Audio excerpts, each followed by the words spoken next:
Hey guys, it's Chris. We're back on K97.5, and in honor of our comeback, we have a little LL Cool J for you. Mama said knock you out. Don't call it a comeback.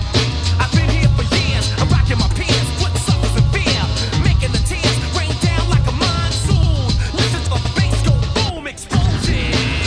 Overpowering, over the competition, I'm towering. All right, guys, we're back with James from Daily Use of Sports Trivia for another Game of Thrones Q&A, and I'm sure we'll get a lot of questions about the Jon Snow series, and we got parts 3 and 4 of A Dragon Raised by Wolves coming up as well.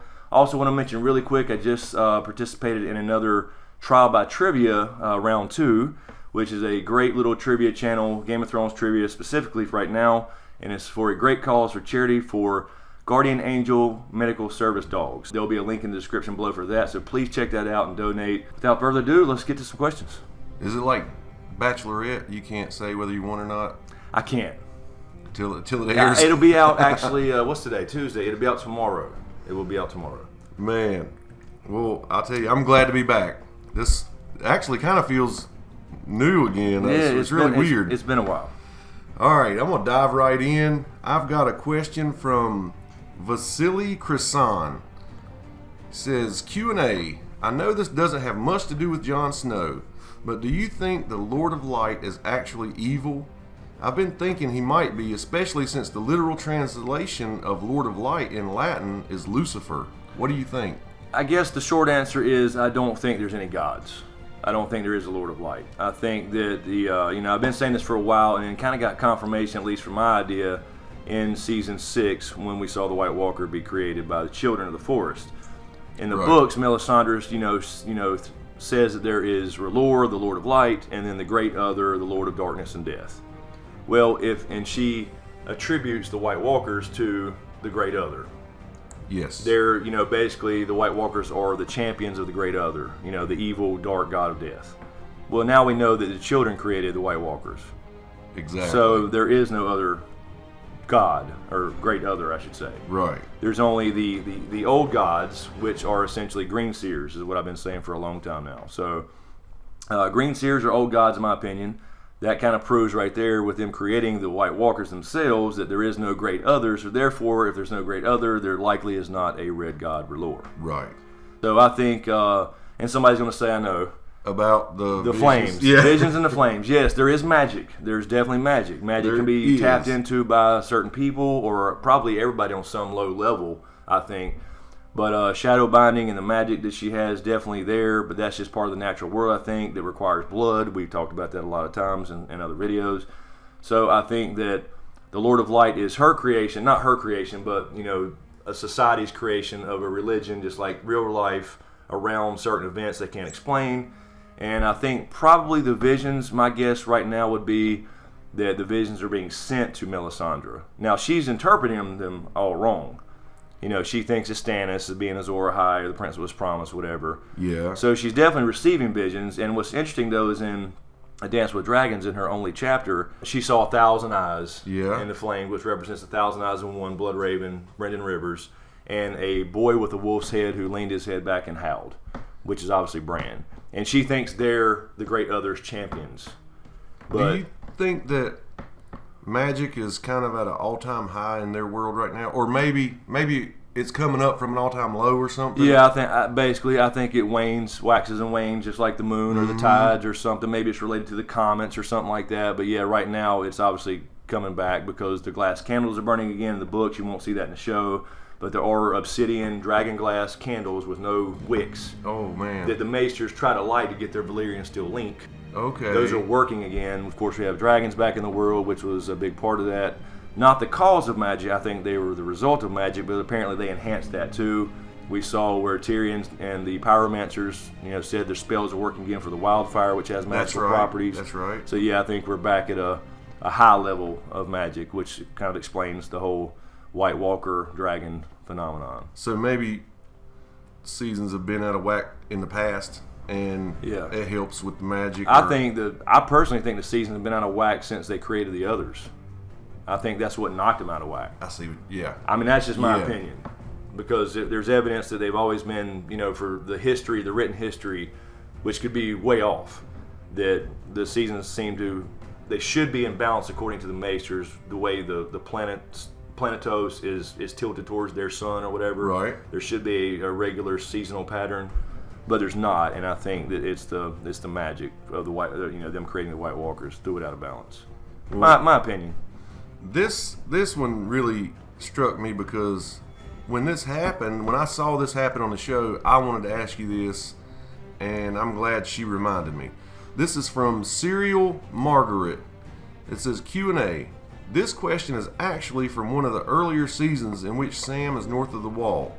He and two others hear the horn blow 3 times, meaning White Walkers, and flee, but Sam can't keep up and is left behind and hides by a boulder. However, when the Whites and White Walkers were walking through, one of the White Walkers turned his head and saw Sam. They locked eyes, but they left Sam alone and continued on. My question is why? Right. I think I still question on whether he actually saw him. I think that they had the White Walker look directly at the camera and not necessarily at Sam. Although you see what I'm saying? Yeah. Now, you could say that he saw him and left him alive on purpose so he would run and tell the tale, kind of like they left Will alive and let him, go beyond the wall, and then, he went to Winterfell and Ned cut his head off.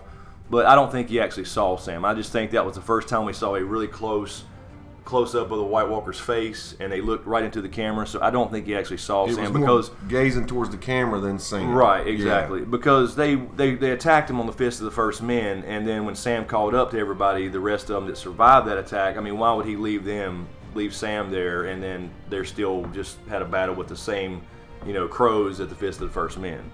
So I don't think he actually saw Sam. I think it was one of those just cinematic things. He stares right at the camera. Not as juicy as I thought, right. But I do believe you. Right. I see what you're saying.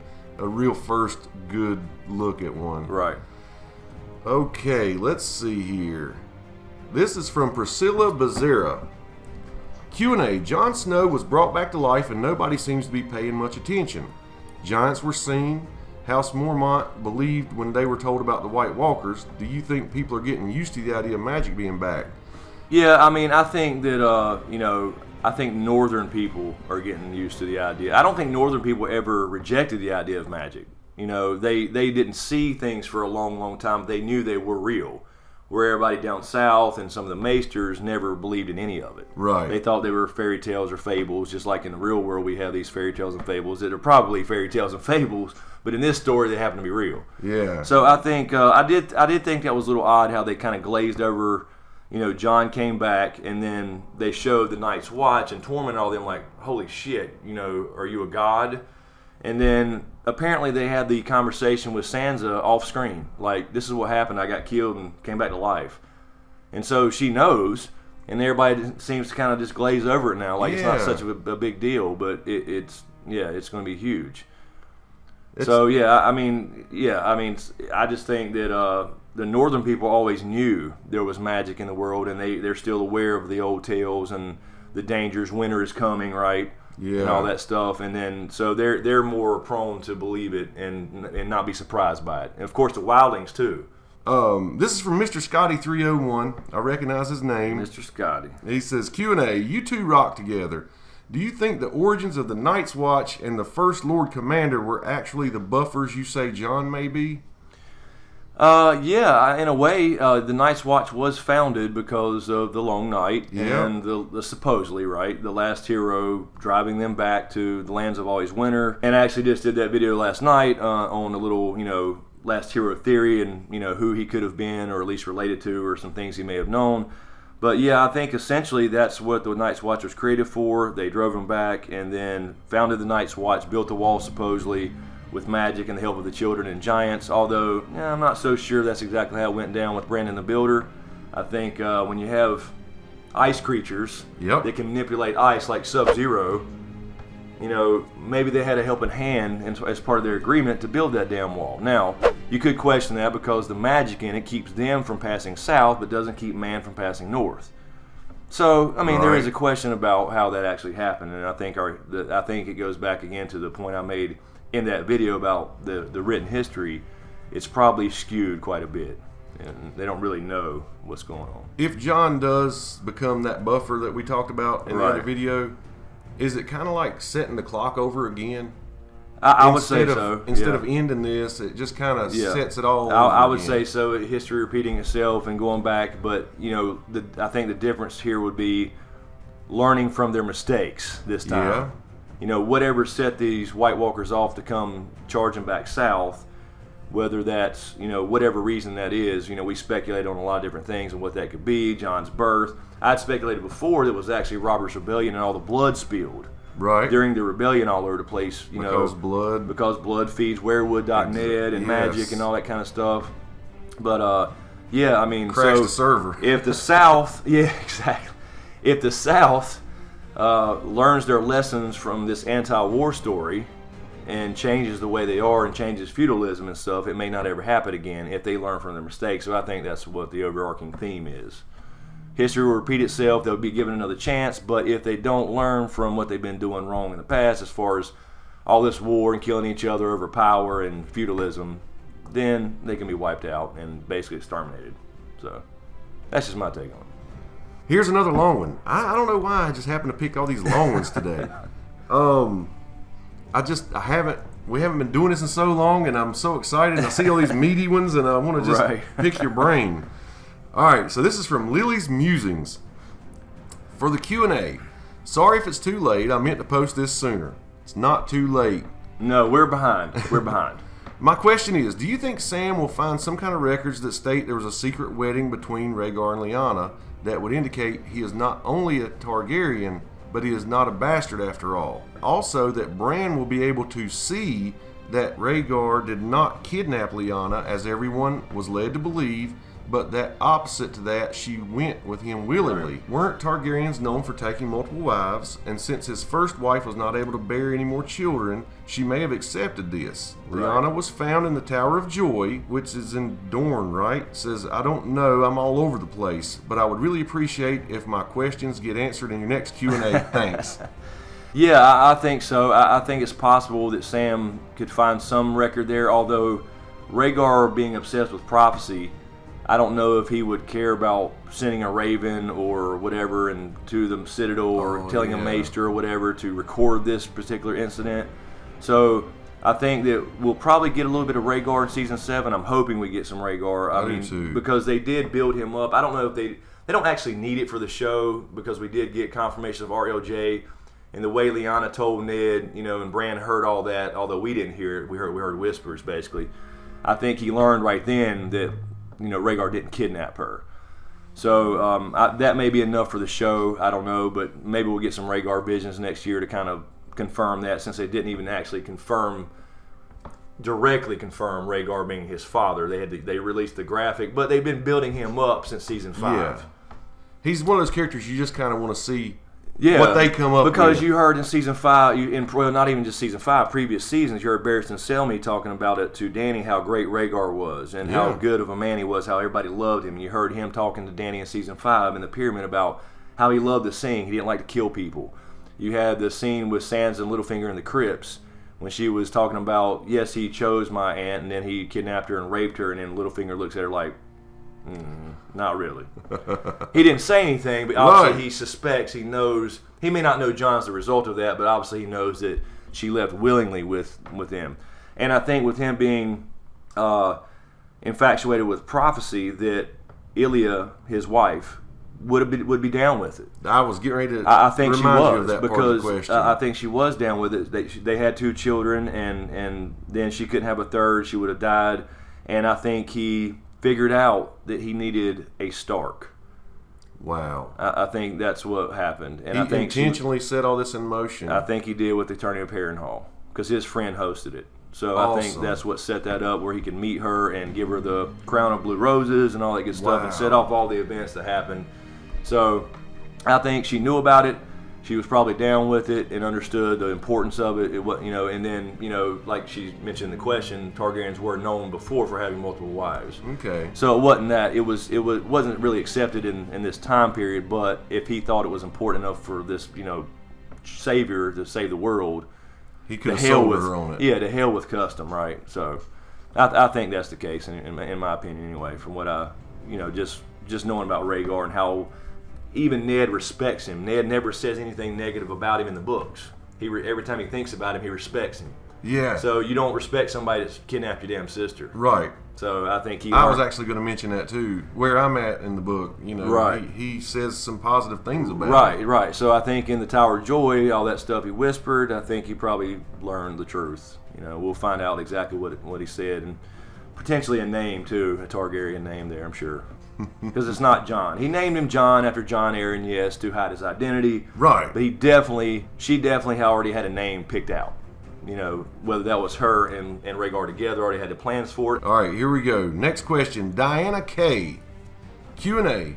When talking about what caused the White Walkers to react and return, could it be because of the Woods Witch's prophecy that the prince that was promised would be born from Aerys and Rhaella's bloodline being true? The birth of Rhaegar could have been the trigger. Also, if Aegon V married Betha Blackwood, who are descendants of the first men, then Dany would be part ice and fire too. P.S. Love you guys. Yeah, I think it's possible. I think it's possible that the Night King, and again, remember in the show we're calling him the Night King. The books, there is no Night King yet. It's more of a, there's not really a de facto leader. Okay. There probably is. We'll probably be introduced to him. They may not call him the Night King, but we'll see. But if he was created by the magic of the children, and we saw him in the show touch Bran in a vision, then obviously he has some of that ability, and I think he was a Stark, or a Proto-Stark, I should say, depending on the timeline, and, with the potential to already be a Warg or a Green Seer and all that good stuff. So I think it's possible that he knows about all these prophecies and visions, just like, Bran would. So, yeah, I think it's a possibility because Rhaegar was born that night of the tragedy of Summerhall when Aegon V was trying to hatch dragon eggs. So is Betha Blackwood, it says, a descendant of the first men? Yeah, that's a northern house, and Bloodraven comes from Blackwood and Targaryen. Okay. So Bloodraven was kind of a ice and fire baby in the sense that the Blackwoods and Starks intermarried for thousands of years. Okay. So there's some Stark blood in House Blackwood. So Bloodraven was one of those, ice and fire babies. He had two sisters as well. We never knew what happened to them. So yeah, in a way, Dany has a small percentage of Northern First Men blood from that line. Yeah. So yeah, that's true. There are a little bit. You have a lot of characters who have, due to marriages. They're close misses or something like that. Yeah, thousands of years of marriage from different houses. You're going to get a little bit of mixing up of bloodlines in there. Okay, here we go. Herb Coswell says, Q&A. We know that Jon will find out about his parentage, but what would happen if the rest of the North find out? And if so, what would Jon do? Personally, I think he will either leave to King's Landing.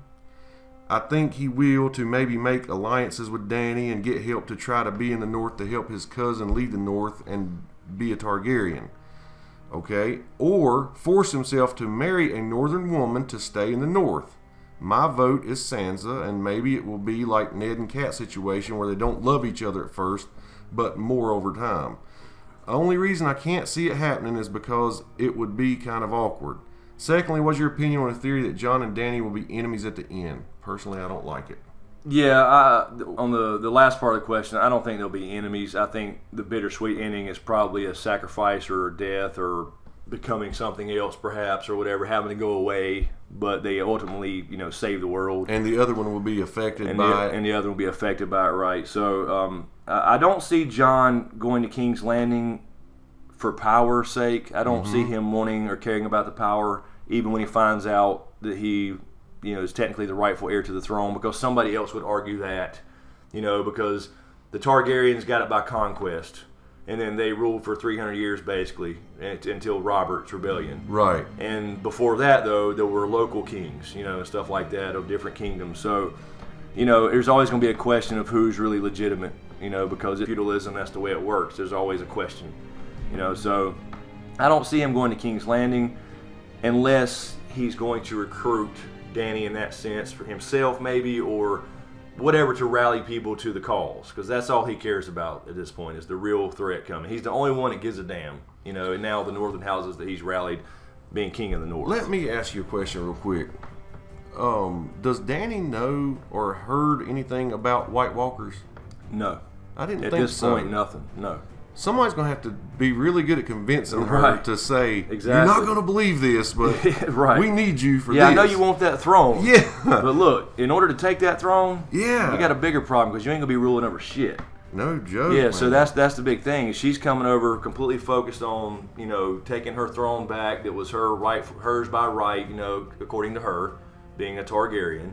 And then she's got to run into the real threat. And then maybe when somebody tries to sell her on helping do that, she remembers the vision where she saw the snow in the throne room. Yeah, she could definitely and she reflect goes, on that. oh, okay, Right. maybe there's something to this. Right. Yeah, I mean, they can, and Bran can see all that stuff, and then you're going to have Howland Reed come in to vouch for who he is, because Dany's going to have a problem. I don't think they're going to be enemies. I can see some tension there, because she's going to take some convincing, but at the same time, so she's done, she basically grew up and then became who she is, growing up with Viserys, trying to, selling her off to Khal Drogo, and all the shit she's gone through to become who she is, to get her throne back, and then to be all of a sudden told, wait a minute, there's a Targaryen over here already that's a male who is the son of Rhaegar, and the son's son is always more, first in line than the son's sister. Okay. In feudalism. So she'll have a problem with that. But somebody's going to have to say, look, fuck the chair right now. Yeah, let's So handle I do this. think that vision, even though it was completely different from the visions in the books of her House of the Undying visions, that when she saw the snow, and I do think it was snow. A lot of people say it could have been ash, but I think it was snow. I think that was her clue about Jon. Snowing in the throne room, snow on the throne. And she goes up to the throne. I mentioned this yesterday, and we were talking that she almost touches it, but she doesn't. She heard a dragon. So she kind of chose her dragons over the throne in that vision. Right. Is that something that we're going to see actually happen or come to fruition, where she chooses, maybe this is not what I want to do, or maybe there's not a throne there. Maybe it does look like that by the time she gets to King's Landing. Although I don't know about that now, because she's already on her way. Now, if she goes to King's Landing first, she may go to Dorne first. She may go to Dragonstone. She may split up and go to several places to take Westeros from several different sides. So I'm hoping it's not symbolic with her, with Jon Snow being on the throne. I hope winter comes that far south. yeah, I do too. I think we'll see that. be awesome. I think we'll see that. I just think I think it was just a hint to us viewers, since the book was completely different, or the books, as to there's already a Targaryen on the throne there, And that's why she almost touched it but didn't. right. Or Maybe she chooses not to for some reason. Maybe that's her symbolically choosing to go find her dragons to help in this war for the Dawn that she doesn't know about yet. So that was a future she. The way she frees slaves, I believe she could have some kind of moral dilemma there. Or Yeah, something. she definitely could. There's a lot of people that speculate that she'll get over there and end up help fighting this war for the Dawn, and then she'll go back and rule in Meereen again or something and stay there forever. I don't quite buy that, but I don't see there being. I do see a lot of change, and we talked about this a little bit before. I see a lot of change as far as queens, women rulers, and maybe even some sort of democracy, maybe going back to 7 independent states or kingdoms. Technically, there's 9. They just call it 7 kingdoms because when Aegon came over. But we already see, the Ironborn. She made a deal with Yara on the TV show. Hey, help us get rid of this guy, my uncle. Kill him, and we'll help you take the 7 kingdoms. As long as you give us the Iron Islands, we'll be cool. Yeah. So she's already given away 1 kingdom. Sansa's this close, And depending on what Jon does. Right, and the North could be another one. Yeah. So I see, that's kind of the way I see it going. Awesome. All right, next question. Novice Tech 1. What do you make of the fact that Tyrion's parentage is not shown on the graphic released by HBO a few days after the finale? They're going. Yeah, it's interesting. I mean, it does lead a little more credence to the whole secret Targaryen. Everybody's got to be a Targaryen, right? Right. So, I mean, I think both that and the season 6 episode when he released the dragons and walked up to him, never been close to one in his life, and told the story about how as a kid he dreamed of having a dragon, which, again, that's a Targaryen trait. Dragon dreams and affinity for him. So there's evidence there, and the whole Tywin thing, the way he hates him and didn't say, he even says I couldn't prove you wasn't mine and stuff like that. So and there were definitely hints in the books about Ares II taking liberties with Tywin's wife, Joanna. So, I mean, you know, I'm not 100% there, but I mean, I'm closer than I was just based off some of the hints in the show. Because I'm sure HBO likes to keep people guessing. Yeah, and they're also probably trolling us a little bit too. So we don't really know, because you know, you want him to be a dragon rider. You know, a lot of people do, and I do too. Yeah. I mean, I do. I think it will be cool, and I don't have a problem if he is a Targaryen, but I also don't have a problem if he's not. I would like to see him kind of restore House Lannister to a, you know, some kind of decent state with a decent, you know, ruler at the end of this thing, or whatever. You know, him being the heir to Castle Rock after, you know, Cersei and Jaime bite the dust together, I think. Hell yes. So we'll see, but maybe I'll do a separate video on that. Although there's a million out there. Yeah, but I'd like to hear you take it. Maybe I'll put together all the evidence and other things that maybe go against it and throw together a separate video or something.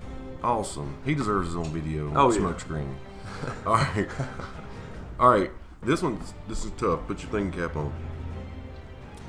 It's actually not really a question as much as a comment. This comes from Monkey Man. He says, "It's hilarious listening to these guys mispronounce every other word, even the ones that are part of common language. No one can sound less educated and uncultured than someone with a dumbass redneck accent." That's fucking awesome. This makes my day right here. I mean, think about the irony of that statement. Be careful, Monkey Man. Your tolerance is showing. Yeah, don't get Kenny Powers fired up. I mean, shit. But I mean, you know, we're used to all that. I mean, what we're supposed to do? We supposed to talk like this? Yeah. I'm not sure exactly how to pronounce it. Look at here, boy. In the American language that we call English. But let me tell you something, Monkey Man. I'll tell you what. I'll make you a deal. You point me to your YouTube channel and show me how it's done, and I'll be the first subscriber. And I'll watch all your shit and watch you pronounce everything perfectly. 2 Utes. Did you say Utes? Yeah, 2 Utes. What is a Ute? Song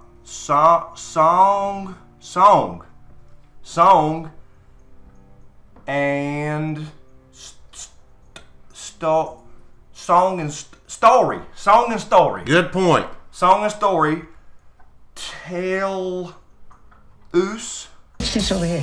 You never heard of grits? Sure. I just actually never seen a grit before. Song and story. Tell us. Yep. Us. Okay. That the